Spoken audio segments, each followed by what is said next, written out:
আসি যাক, শিউতের সাথে কি কি থাকলে ছয়ের উচ্চারণ হবে, বাংলা ছয়ের উচ্চারণ? শিয়াতের সাথে যদি আ, অ, ও, উ এই চারটি স্বরবর্ণ থাকে তাহলে ছয়ের মতো উচ্চারণ হবে। গুড। এবার শিউতের সাথে কি কি থাকলে দন্তের ছয়ের উচ্চারণ হবে?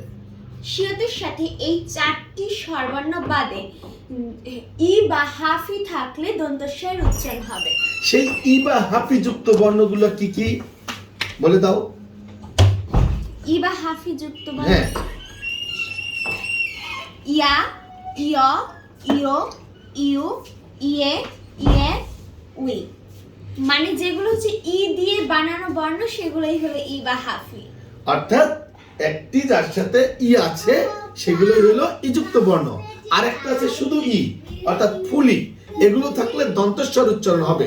তাহলে শিউতের সাথে যদি আ বলো, আ, আ, অ, ও, উ, আ, অ ও উ এই চারটা থাকলে দন্তস্বর না হয়ে ছয়ের উচ্চারণ হবে। আর শিউতের সাথে যদি ই বা হাফি থাকে তাহলে দন্তস্বরের উচ্চারণ হবে। আর এর বাইরে যেগুলো আছে বাদ বাকি যা আছে সেগুলো ছয়ের কাছাকাছি উচ্চারণ হবে। ধন্যবাদ। সালাম দাও সবাই। আসসালামু আলাইকুম। পেজ